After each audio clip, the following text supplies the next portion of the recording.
오늘 두 번째 청원입니다. 기독교 강요 3권 20장 주기도문의 두 번째 청원 하이델베르크 123문 145쪽 우리가 가진 책에 있습니다.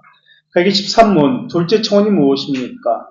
나라가 임하옵시며인데 그분의 말씀과 영으로 우리를 지배하셔서 우리가 그분께 더욱 자신을 복종시키고 말씀과 영으로 종교개혁자들은 것을 쿰 베르보 신앙이라고 했습니다. 말씀과 영으로 쿰 베르보 말씀과 함께 그분의 교회를 보존하고 확장시킵니다.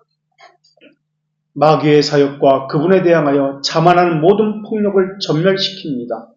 거룩한 말씀에 대항하는 고안된 사악한 모든 방침을 전멸시킵니다. 이때는 그분의 나라가 완전히 완성되고 그분이 만유의 주가 될 때입니다. 우리는 권능의 나라에 대해서 권능의 나라가 있고 또 은혜의 나라가 있고 영광의 나라가 있다는 것을 이미 배웠습니다. 물론 어둠의 나라가 있습니다. 사탄의 나라가 있고요. 어둠의 나라라고 불리는 사탄의 나라가 있습니다. 은혜의 나라는 교회를 이야기합니다. 의를 통한 하나님 앞에서의 죄들의 용서에 대한 확신으로 이루어지는 나라를 은혜의 나라라고 이야기합니다. 그래서 개혁신앙은 구원의 확신으로 똘똘 뭉친 사람들이 마치 사람들이 볼 때는 다른 교파나 교단의 사람들이 볼 때는 이단들로 저들이 이단적 사상을 가진 자들이 모인 것은 아닌가라는 할 정도로 구원의 확신에 대한 그 견고함으로 뭉쳐있는 사람들이 개혁교회의 신자다라고 불려지고 있습니다. 죄들의 용서에 대한 확신, 이것은 다른 말로 칭의에 대한 확신을 이야기합니다. 칭의에 대한 확신, 죄들의 용서에 대한 확신, 여기서부터 나오는 것이 무엇이죠? 죄들의 용서가 견고한 확신, 이게 개혁신앙의 특별한 점인데, 장점인데, 여기서부터 나오는 것이 죄들의 용서에 대한 확신에서 나오는 것이 양심의 평안입니다. 불안, 절망, 이런 것이 사라지는 것, 양심의 평안입니다. 양심의 평안에서 나오는 것은 희락입니다. 즐거움, 성령 안에서의 기쁨입니다. 그럼 왜 기쁨이 없습니까? 왜 행복이 없고 즐거움이 없습니까? 그것은 다시 말하면 양심의 평안이 없기 때문에 그렇습니다. 그것은 다시 말하면 죄들의 용서에 대한 확신이 없기 때문에 그렇습니다. 칭의가 흔들리기 때문에 불안해지고 절망하고 염려하고 기쁨이 없습니다. 행복이 없어요. 신앙생활에도 행복이 없게 되어 있어요. 죄들의 용서에 대한 확신이 없기 때문에. 이것을 로마서 14장 17절에서 이렇게 말씀하고 있습니다. 로마서 14장 17절에서 하나님의 나라는, 우리는 지금 하나님의 나라에 대해서 이야기하고 있습니다. 하나님의 나라는 먹고 마시는 것이 아니요 오직 성령 안에서 의와 평강과 희락이라. 의와 평강과 희락이라. 이 말씀에서 기독교 강요에서 칼빈이 그렇게 죄들의 용서, 의라는 것은 칭의를 이야기합니다. 다시 말하면 죄들의 용서를 이야기해요. 죄들의 용서에 대한 확신, 의와 평강. 죄들의 용서에 대한 확신에서 평강이 옵니다. 칭의에서 오는 양심은 평안을 이야기합니다. 의와 평강과 희락이라. 희락은 성령 안에서의 기쁨을 이야기합니다.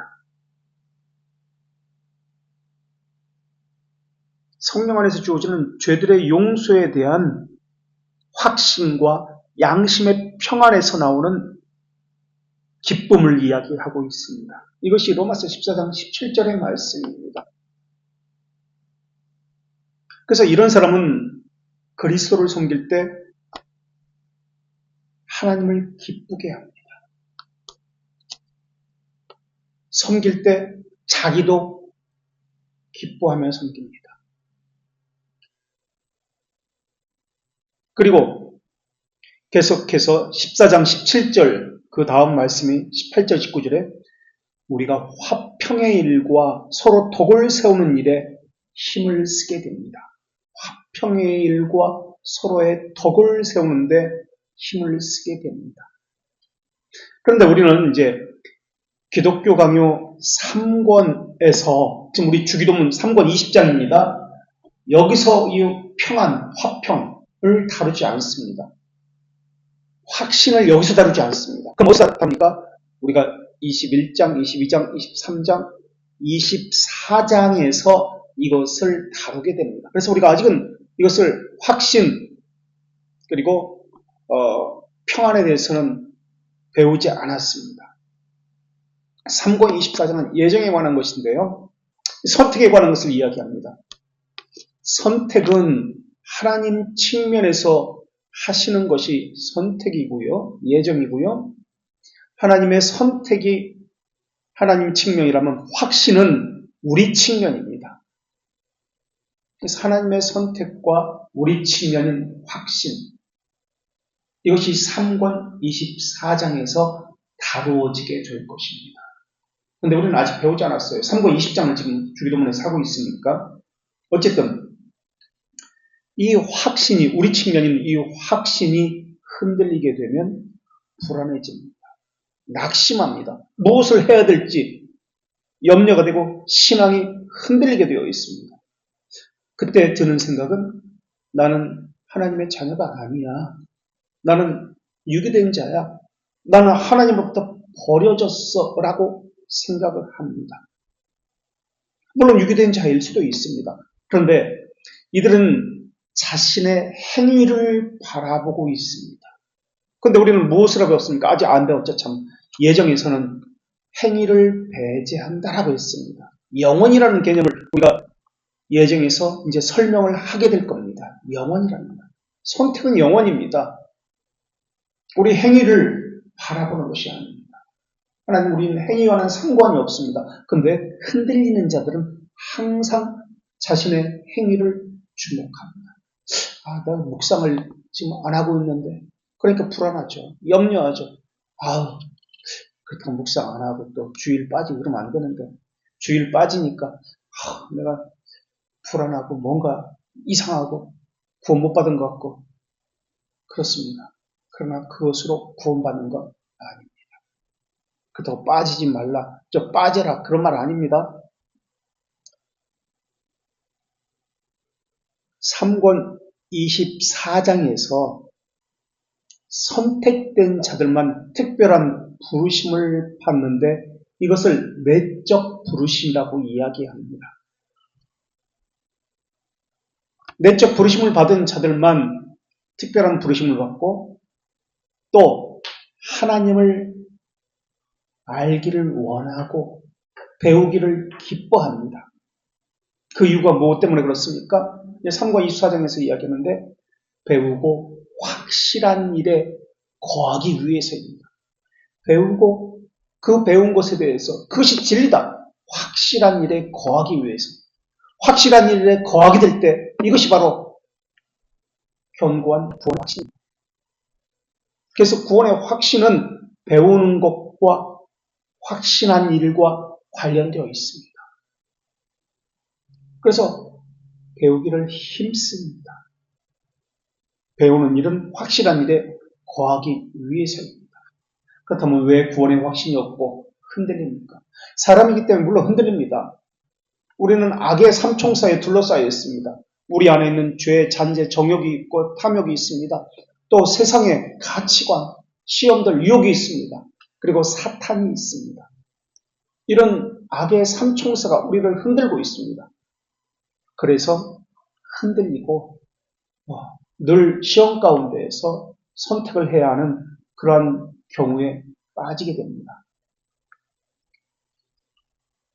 왜 구원의 확신이 없습니까? 이런 악의 삼총사도 있지만 그들을 물리치지 못하는 이유는 배우지 못하기 때문에 그렇습니다. 배웠어도 잊어버리기 때문에 그렇습니다. 견고함이 없기 때문에 그렇습니다. 구원의 확신이 없기 때문에 그렇습니다. 희미해지기 때문에 그래요. 한때는 구원의 확신이 있었습니다. 나는 구원받은 사람이야. 지금 죽어도 하나님의 품에 나는 갈 수 있어. 라는 구원의 확신이 있었습니다. 그런데 그것이 점점점 희미해지고 하나님이 느껴지질 않습니다. 경험되지 않습니다. 이거는 교리에 대해서 배우지 않기 때문에 나타나는 현상입니다. 하나님 어떤 분인지를 알게 되면 그분의 변함없는 그 속성들 영원하시고 변하지 아니하시고 무한하시고 지혜로우시고 선하시고 이러한 속성들을 알게 되면 우리 행위를 따라서 구원이 이루어지지 않는다는 것을 알게 됩니다.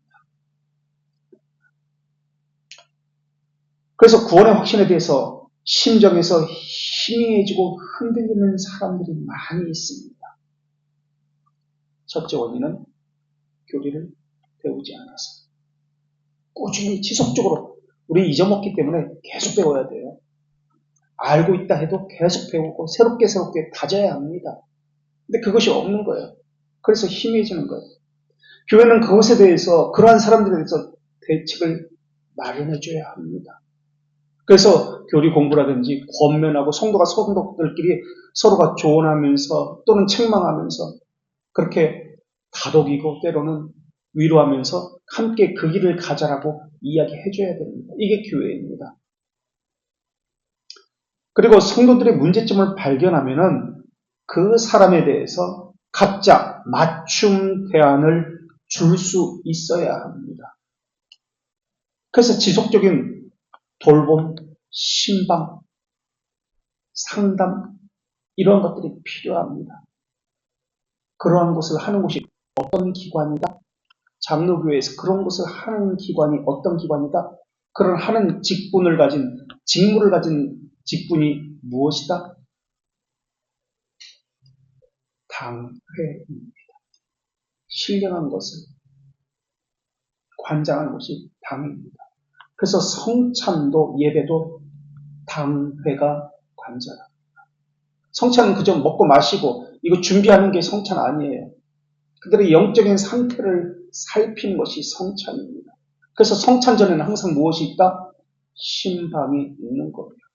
그래서 장로 둘이 가서 그들의 집에 가서 그들의 영적인 상태를 질문하고 묻고 설교 시간에 뭐 의문나는 거 있습니까?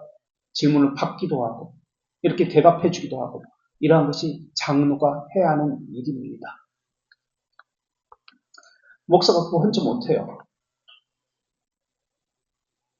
어찌됐든 이제 우리가 처음 오셨을 때 신방을 했는데 다시 조만간 신방이 있을 예정입니다. 계속해서 문제를 고쳐줘야 합니다. 문제만 지적하면 안 돼요. 문제만 지적하면 힘들고 고통스러워져요. 그렇다면 문제를 지적했을 때 이것에 대해서 처방까지 해줘야 하는 것이 교회가 해야 하는 일, 당회 가는 일이에요. 그런데 우리는 아직 처방까지 가지 못하고 있어요. 문제점만 지적하고 있죠, 물론. 어떻게 할 수가 없어요. 기형적인 지금 모습을 가지고 있어서 당회가 없는데 영적 치료를 하는 장로가 없는데 또 솔직히 등록교회도 없잖아요. 그 내버려둬도 돼, 사실. 나그네들이야, 솔직히 말하면. 등록교인이 아니기 때문에 나그네들이야. 그래서 성찬도 할 수가 없어요. 어쨌든 당회는 교리와 영적인 문제에 대해서 늘 관심을 가지고 살펴야 합니다. 그래서 성찬도 자주 있어야 한다라고 말하고 있는 거예요. 왜냐하면 성찬을 하는 이유는 먹고 마시기 아니라 아까도 말씀드렸지만 영적인 문제를 계속해서 주의해서 살피고 그 문제점을 계속해서 치료하는 것이 성찬이기 때문에 그렇습니다. 그래서 성찬 전에는 반드시 신방이 있습니다. 그게 장로교회입니다. 그게 장로 정치예요. 이름만 가지고 장로교회라고 불리는 거 아닙니다. 내가 장로다, 직분, 이름만 가지고 목사다, 그런 거 아닙니다. 직무가 살아있어야 장로교회예요. 그걸 교회라고 이야기하는 겁니다. 그런 의미에서 보면 우리 교회는 장로교회가 아닙니다. 교회도 아니죠, 사실. 부르심에 대한 확신이 없기 때문에 기쁨이 없는 거예요. 행복이 없는 거예요. 평안도 없는 거예요. 하나님의 선택에 대한 확신, 그리고 칭의에 대한, 죄들의 용서에 대한 확신, 양심의 평안, 이러한 것들이 없기 때문에 맨 마지막에 평안이 없는 거예요. 그래서 죄들의 용서, 더 나아가서는 선택과 다 연결되어 있습니다. 이러한 것들이. 그래서 우리는 믿음을 배우면서 우리 기독교 강의 여러분들 처음 왔을 때 3권 시작할 때, 기독교 강의 3권 시작할 때 처음 왔습니다. 그래서 3권 처음부터 서론부터 여러분 배우기 시작했는데 믿음을 이야기할 때는 7가지 측면에서 살펴봐야 한다고 했습니다. 믿음은 7가지가 연결되어 있기 때문에 그렇습니다. 한두 가지를 가지고 믿음이 있다라고 말할 수 없다라고 했습니다. 그렇다면 다시 첫날 했던 것, 7가지 측면이 함께 연결되어 있는데 어떤 측면에서 믿음을 봐야 한다고 했죠? 첫 번째, 이 기독교 강의 3권에서 그런 주제를 가지고 믿음을 설명합니다. 내적 사역입니다. 성령님의. 4권은 성령님의 외적 사역, 교회와 관련해서 외적 사역을 합니다. 가시적이고 보이는, 내적인 것은 개인적이고 개개인에 관한, 믿음에 관한 것이죠. 사람들, 개개인에 관한, 믿음에 관한 것. 자, 믿음은 7가지 측면에서 살펴봐야 됩니다. 그래서 7가지 측면을 통해서 오전해져야 합니다. 무엇과 관련되어 있죠? 7가지? 올바른 믿음을 알려면 첫째, 성령에 대해서 알아야 됩니다. 왜냐하면 믿음은 부어주시고 적용하고 견고하게 하시는 것은 모두 성령께서 하시는 것입니다. 그래서 기독교 강요 3권에서 첫 시작은 성령 하나님에 대해서 이야기하고요. 또 성령 하나님은 두 번째 3권 2장에서 믿음의 정의가 무엇인지를 말씀합니다. 믿음이 무엇인지를 말씀합니다. 성령께서 믿음을 우리에게 새롭게 심어주십니다. 없었습니다. 믿음을 심어주시고 믿음을 자라게 하시고 믿음을 자라게 할 뿐만 아니라 견고케 하시고 흔들리지 않게 하신 모든 사역이 성령께서 하십니다. 그래서 처음에는 성령이 어떤 분인지, 두 번째는 믿음이 무엇인지, 믿음의 정의가 무엇이죠? 다시 한번 짚고 넘어갈까요? 우리를 향한 하나님의 확고하고 확실한 지식, 우리를 향한 구성에 대한 확고하고 확실한 지식입니다. 우리를 향한 하나님의 구성에 또는 호의에 대한, 우리를 향한 하나님의 호의에 대한 확고하고 확실한 지식. 이때 지식은 이론적인 지식이 아니라, 난리지가 아니라 인지하는 것, 어커널리지, 삶에서 체험하는 것을 이야기합니다. 내가 경험해야 하는 것, 이것이 믿음입니다. 이것을 기독교 강요에서 칼빈이 이렇게 정의를 내리고 있죠. 두 번째가 믿음이었고, 그 다음 세 번째는 믿음의 결과가 무엇이냐, 믿음이 있는 자에게 나타나는 것이 무엇이냐 라는 것을 알아야 합니다. 세 번째 결과입니다. 결과는 뭐죠? 믿음의 결과는 회개. 회개는 소리 지르고 통해, 보석 이런 거 아닙니다. 자기 죄 제목 써가지고 이렇게 제출하고 이런 거 아니에요. 회개는 회개의 삶을 이야기합니다.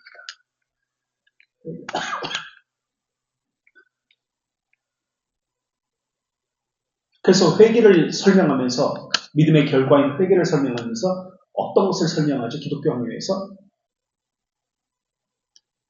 두 가지를 설명합니다. 그리스도인의 삶, 회개의 삶은 두 가지입니다라고 하면서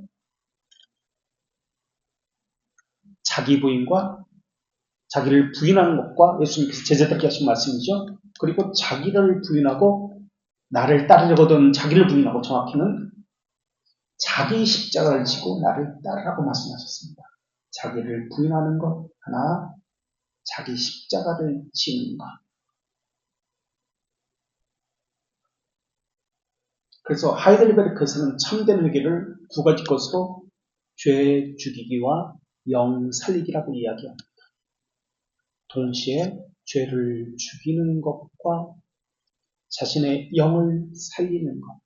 이게 회개의 삶입니다. 이게 믿음의 결과예요. 그래서 하나님께서 주시는 올바른 믿음을 받은 사람, 이거 안 찾아보겠습니다. 우리가 이미 다 찾아봤기 때문에 하이델베르크, 벨지카 다 찾아봤잖아요. 하나님께서 주시는 믿음은 올바른 믿음. 사람 측면에서 하나님께 주시는 올바른 믿음을 받았을 때 이것은 무슨 믿음? 참된 믿음이라고 했습니다. 자, 믿음의 결과가 회개였고, 그 다음에 네 번째, 믿음에 또 뭐가 있죠? 결과 말고 믿음의 혜택. 믿음의 혜택은 무엇이죠? 믿음이 주는 혜택들이 있습니다. 믿음이 주는 혜택들은 무엇이 있었죠? 칭의도 있었고, 또 소위 말하는 우리가 말하는 성화. 성화란 단어는 조직신학적인 거죠. 거룩이죠. 성경에서는 거룩, 성화. 견인. 또 지금 우리가 하고 있는 것들이 믿음의 혜택들인데 또 무엇이 있죠? 그리스도인의 자유도 있죠. 자유의 개념에서 우리가 배웠죠. 의무가 있는 자유다. 또요, 그리스도인의 자유하고 지금 하고 있는 기도, 또 앞으로 하게 될 안 들려. 뭐라고요? 네, 우리 안 배웠으니까 그것까지, 기도까지. 네? 그래, 맞아. 부활 예정, 부활. 네, 이것까지 다 이제 들어가 있죠. 앞으로 이제 배우게 되죠. 자, 그리고 이제 혜택을 우리가 네 번째 알아야 되고 믿음을 다섯 번째 알아야 될 것은 기도입니다. 우리가 지금 하고 있는 거 기도. 기독교가 3권의 이런 순서에 의해서 기록되어 있습니다. 믿음과 기도의 관계가 무엇이냐? 기도라고 이야기할 때 이것은 어떤 키워드가 있죠?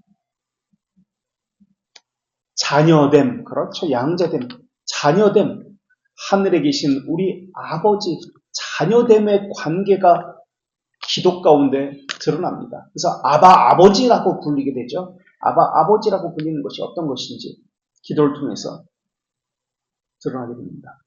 다섯 번째 기도였고요. 그 다음 여섯 번째 예정입니다. 예정. 하나님의 선택에 대해서. 선택과 믿음의 관계가 무엇이냐? 기도와 믿음의 관계가 무엇이냐? 지금 이것을 다 고려해서 봐야 됩니다. 믿음을 이야기할 때는. 여섯 번째 선택이었습니다. 또는 예정이었습니다. 예정과 믿음의 관계가 무엇이냐? 그리고 일곱 번째 마지막으로 3권 마지막에서 부활에 대해서 이야기합니다. 부활과 믿음의 관계가 무엇이냐? 그러니까 소망을 이야기하는 것이죠. 아까 우리 저 친구가 이야기한 것처럼 부활에 대해서. 그래서 이런 일곱 가지 측면에서 믿음이 무엇인지를 규정합니다. 바라봐야 돼요. 그래서 이것이 하나라도 빠지면 그것은 참된 믿음이 아니에요. 올바른 믿음이 아니에요. 그래서 믿음에는 소망이 있는 거예요. 부활에. 자, 우리 그 중에 하나인 기도에 대해서 이야기하고 있습니다. 그리고 또 그 중에 하나가 선택 또는 예정입니다. 예정은 우리가 아직 안 배웠습니다. 3권 24장에서 이제 배우게 되는데, 근데 칼빈은 교리문답서에서 예정에 대해서 또는 성령의 신비 좋은 이적이나 이 신비에 대해서 언급을 했을까요? 안 했을까요? 교리문답서에서 우리 금요일날도 이야기했는데 안 했습니다. 왜요? 교리문답은 아직 신앙이 어린 초신자와 청소년들을 대상으로 하기 때문에 그렇습니다.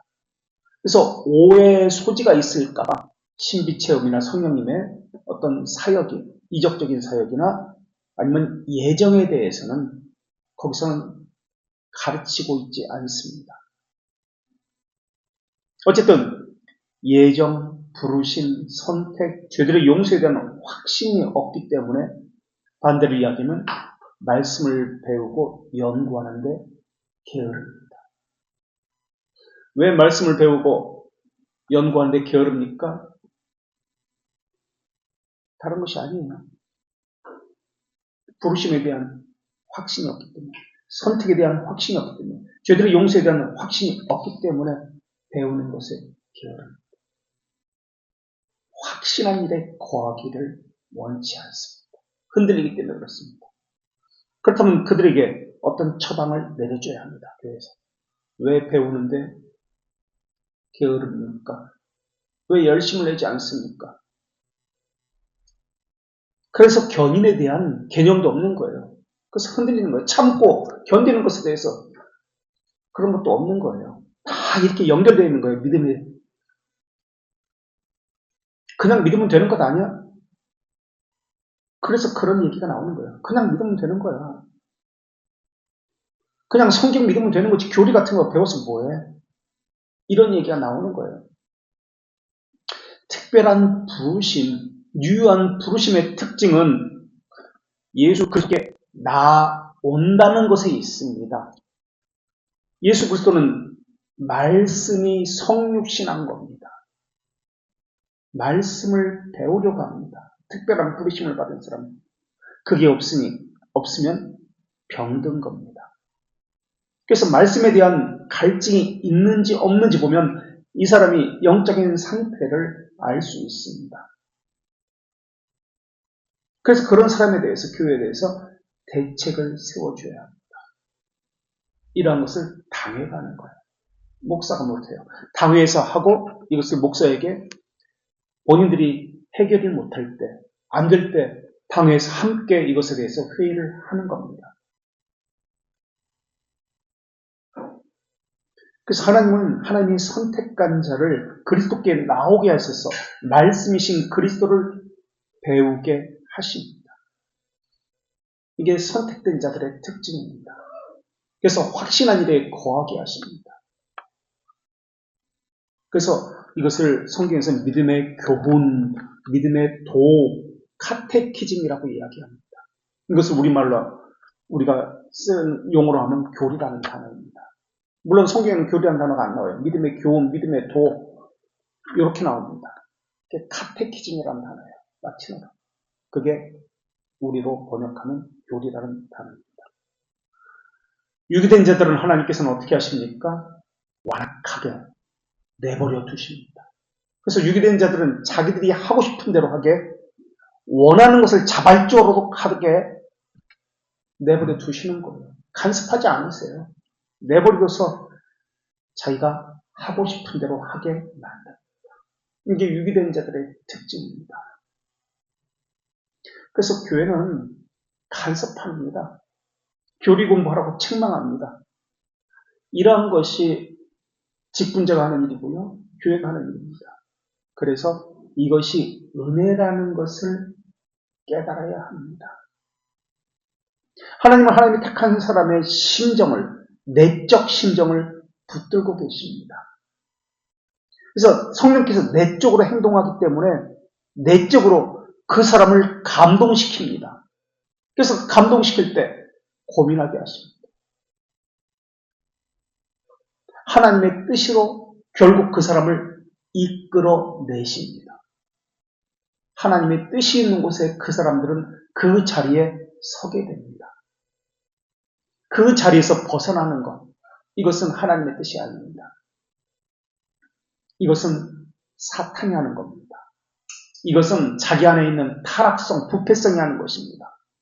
이것은 세상의 가치관, 세상 사람들이 유혹하면서 우리를 그렇게 하도록 방해하고 있는 것입니다. 하나님의 뜻에 불순종하기 요구합니다. 그것이 안 되면, 불순종하기 힘들면 하나는 내주고 하나는 받아라 라고 타협하게 만듭니다. 하나님의 뜻은 타협이 아닙니다. 그래서 하이델베르크 123문 사망에서 이렇게 이야기합니다. 123문 사망에서 마귀의 사역 세력과 그분에 대항하여 자만하는 모든 폭력을 전멸시켜라. 마귀의 사역, 악의 삼총사를 표현하는 마귀의 사역이라고 대표적으로 그렇게 설명하고 있습니다. 악의 삼총사, 마귀의 사역과 그분에 대항하여, 하나님에 대항하여 자만하는 모든 폭력을 전멸시켜라 라고 나오고 있습니다. 마귀의 세력과 소행은 그리스도의 부활로 인해서 그 지배력은 상실했습니다. 그러나 여전히 그 속임과 죄의 잔재가 남아있기 때문에 시험은 쉬지 않고 행하고 있습니다. 그래서 여러 가지 변명과 핑계를 댑니다. 그래서 우리의 싸움은 혈과 육에 관한 것이 아니요. 정사와 권세와 어두움의 세상 주관자들과 하늘에 있는 악의 영들에 대한 싸움이라 라고 에베소 6장 10절에서 말씀하는 거예요. 혈과 육에 관한 싸움이 아닙니다. 보이지 않는 악의 영들을 대항하는 것이에요. 어두움의 세상에 대해서 대항하는 것입니다. 이것이 우리의 싸움이에요. 에베소 6장 12절의 말씀입니다. 그 다음 이제 사항을 볼까요? 123문 사항 145쪽 사항 거룩한 말씀에 대항하여 라고 나왔습니다. 거룩한 말씀에 대항하여 사탄이 하는 일, 우리 부패성이 타락성이 하는 것이 무엇입니까? 거룩한 말씀에 대항하는 것이에요. 말씀이 있는 곳에 가지 못하도록 방해합니다. 여러 가지 방해거리를 둡니다. 시험거리를 둡니다. 세상의 가치관 또는 우리 안에 있는 죄, 잔재, 타락성, 게으름, 육체를 사랑하는 이 이기심 이러한 것들이 하나님의 말씀에 대항하게 합니다. 그리고 고안된 사악한 모든 방침을 전멸시키는 것입니다. 여기 고안된이라는 또 단어가 나왔습니다. 우상숭배는 세 가지 것입니다. 무엇이죠? 사실 처음부터 우상숭배로 가는 것은 아니죠. 무엇이죠? 우상숭배 세 가지. 뭐예요? 네, 고한물. 지금 여기 나오는 거죠. 고한물. 또 뭐죠? 사람 편의주의. 이것을 인본주의라고 하죠. 편의주의. 그리고 또 하나는 말재간입니다. 말재간, 고한물, 편의주의. 이 세 가지 것이 우상숭배입니다. 우상숭배로까지 나아가려면 단계를 거쳐야 합니다. 바로 우상숭배가 되는 게 아니에요. 이것이. 이 사이에 미신이 있습니다. 무엇인가 고정시키는 첫 번째 형상의 단계가 있습니다. 고정된 형상의 단계가 있습니다. 그 다음에 미신의 단계가 있습니다. 그 다음에 우상의 단계로 넘어갑니다. 그 다음에 무신, 믿지 않는 것, 유신 말고 무신, 신이 없다는 무신으로 갑니다. 은혜를 받기 위해서 어떻게 해야 합니까?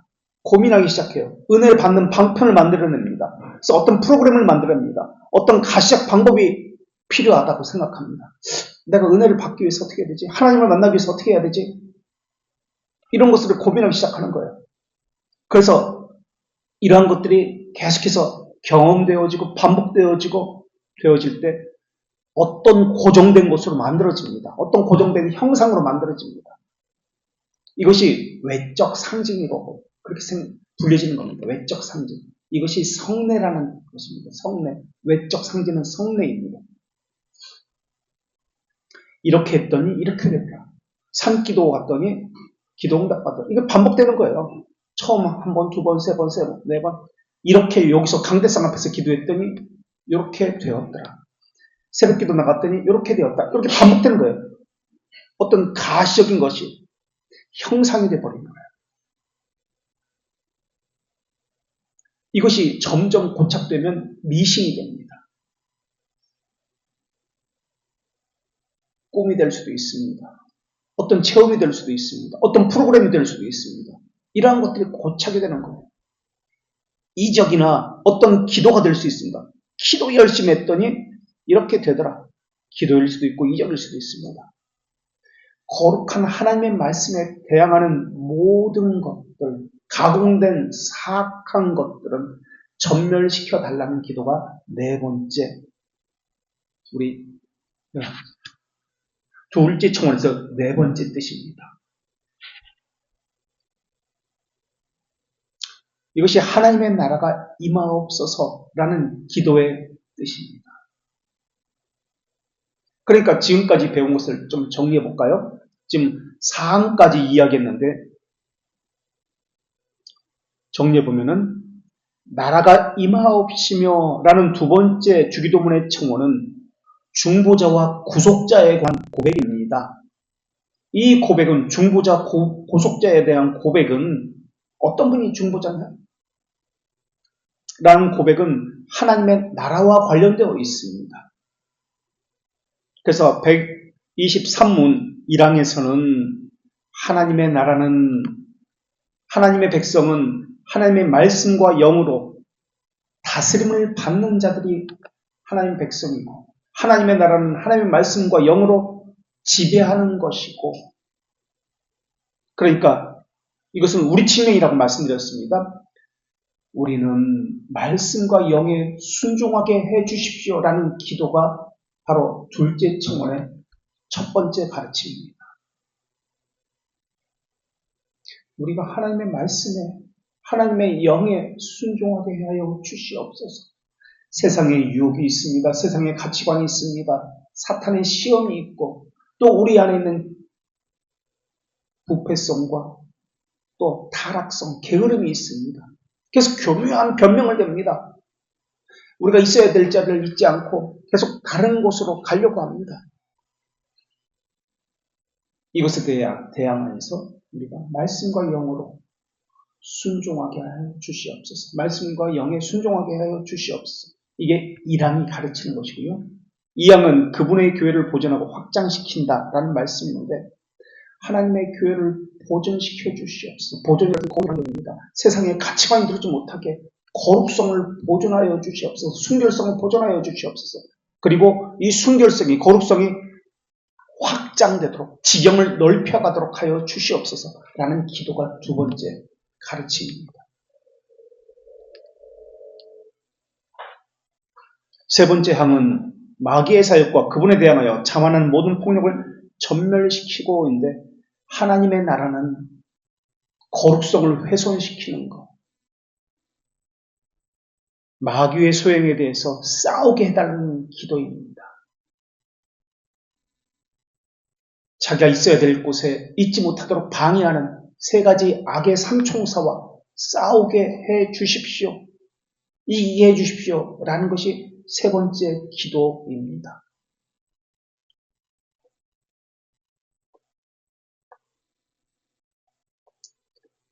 악의 삼총사와 싸우게 해달라고. 그래서 이기게 해달라는 기도. 이게 두 번째 청원의 기도입니다. 그 다음에 4항에서는 거룩한 말씀에 대항하여 고안된 사악한 모든 방침을 전멸시켜 달라는 기도인데 모든 가공된 사악한 것들을 제거해 달라는 기도입니다. 그러니까 이 기도는 동일합니다. 거룩성, 순결성을 우리가 유지하게 하여 주시옵소서. 내 안에 거룩성과 순결성, 그리고 우리 교회 안에 거룩성과 순결성을 유지하게 하여 주시옵소서. 그리고 이 순결성이, 거룩성이 지경을 넓혀가게 하여 주시옵소서. 지금 이것은 우리가 이미 배워서 알고 있는 대로 창세기 1장에서 에덴 동산에서 아담에게 주신 하나님의 언약이었습니다. 말씀이었어요.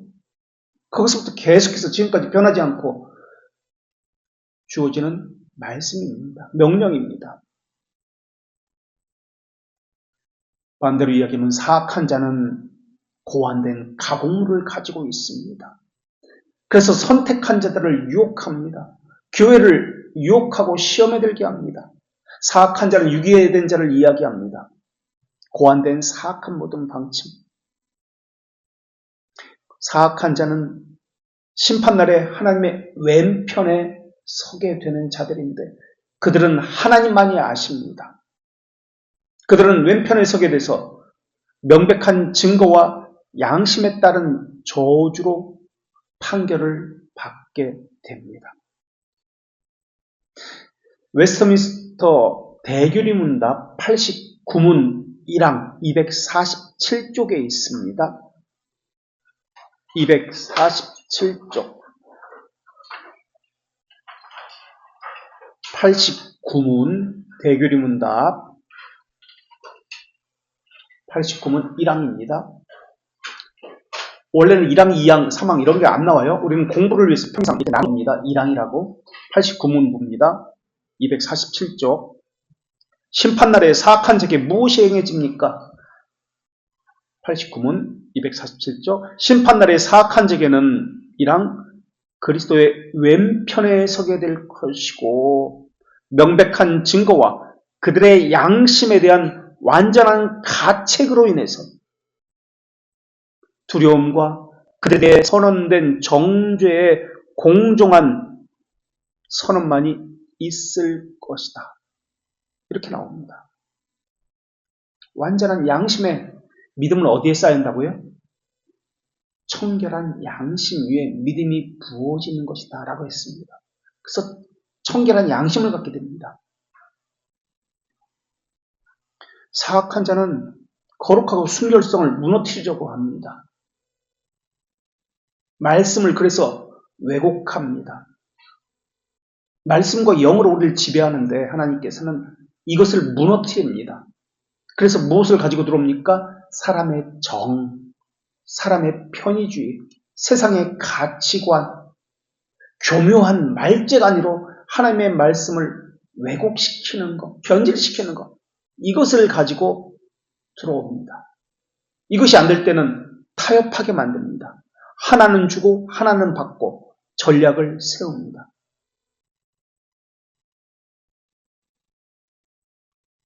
자기만 그렇게 하는 것이 아니라 교회도 그렇게 하라고 부추깁니다. 다른 교회도 그렇게 하는데 뭘? 우리는 다른 교회와 비교하는 것이 아니라 하나님의 말씀 앞에 세워진 것이 우리입니다. 교회가 그렇습니다. 그래서 다른 교회가 한다고 우리가 해서도 안 되고 하지 않는다고 우리는 또 하지 않아서도 안 됩니다. 우리의 기준은 항상 성경입니다. 우리의 양심, 세상의 가치관이 아닙니다. 성경이 기준입니다. 성경이 하라고 하면 해야 되고 하지 말라고 하면 하지 말아야 됩니다. 그런데 우리는 타협하고 왜곡하고 말재간으로 변질을 시킵니다. 이번에는 10페이지로 볼까요? 벨지카 12장 5항입니다. 10페이지 벨지카 12장 5항 10페이지에 있습니다.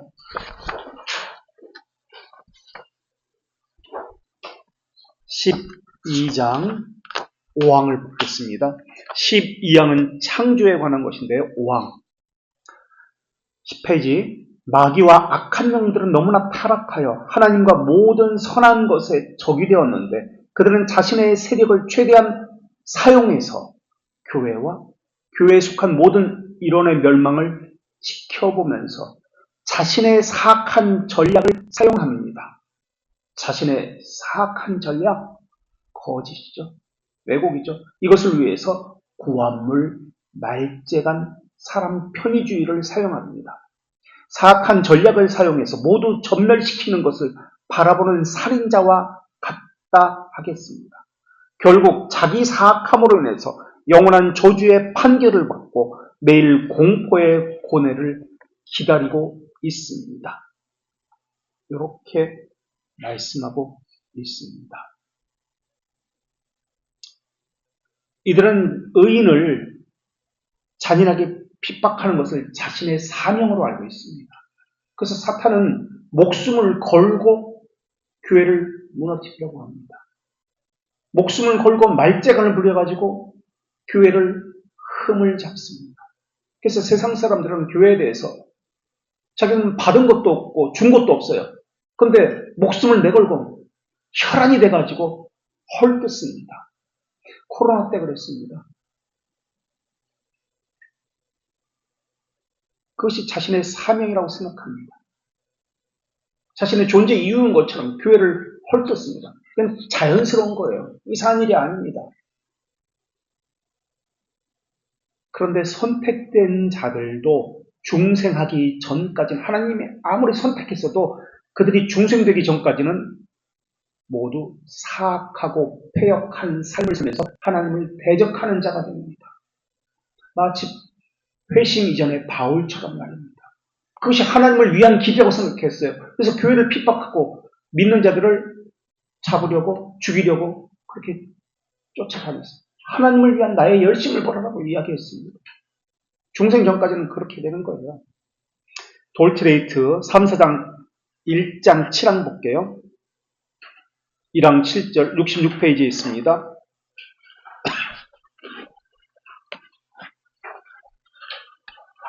(66페이지) 1항 7절. 오늘 다 못하겠네. 시간이 벌써 됐어요. 66페이지 3사장 1항 7절이 아니네.